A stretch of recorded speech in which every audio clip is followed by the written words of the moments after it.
For this video, I'll be talking about how we can overcome sin as believers in Christ. And I think the best passage to look at is John chapter 15, verses 1 through 5. It says, "I am the true vine, and my Father is a vine dresser. Every branch in me that does not bear fruit, he takes away, and every branch that does bear fruit, he prunes, that it may bear more fruit. Already you are clean because of the word that I have spoken to you. Abide in me, and I in you. As a branch cannot bear fruit by itself unless it abides in the vine, neither can you unless you abide in me. I am the vine, you are the branches. Whoever abides in me, and I in him, he it is that bears much fruit. For apart from me, you can do nothing."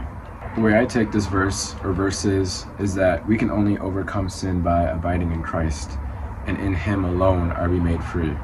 When you turn to other things to help you overcome your sin, you're just causing more and more problems for yourself down the line. And I've personally noticed in my own life that when I truly started to pursue Christ and remain in him, reading my word way more constantly and praying constantly, so much sin in my life has been removed.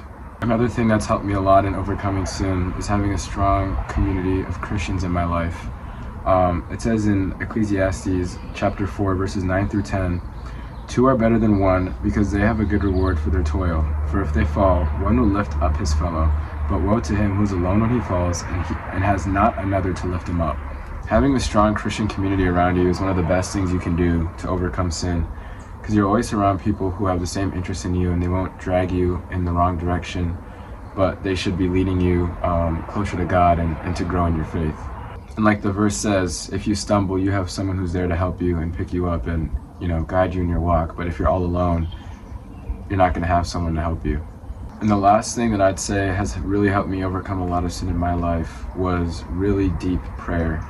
I know this kind of connects to the first point about abiding in Christ, but having super long prayer and just fully pouring out my heart to God and talking about what's been going on in my life has truly helped me and opened so many great doors in my life, and has closed so many doors of things that I used to struggle with. And really, I'd say that prayer is a medicine to anything. When it comes to overcoming sin, when it comes to relationship issues, when it comes to whatever's going on in your life, prayer is the medicine for all of your problems. It says in Philippians chapter 4, verses 6 and 7, "Do not be anxious about anything, but in everything, by prayer and supplication, with thanksgiving, let your requests be made known to God.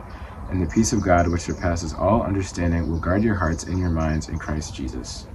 So to kind of summarize, the three things that have helped me overcome a lot of sin in my life is abiding in Christ, building a strong community of Christians around me, and continuous prayer. And I can confidently tell you that doing these three things will do the same thing for you in your life.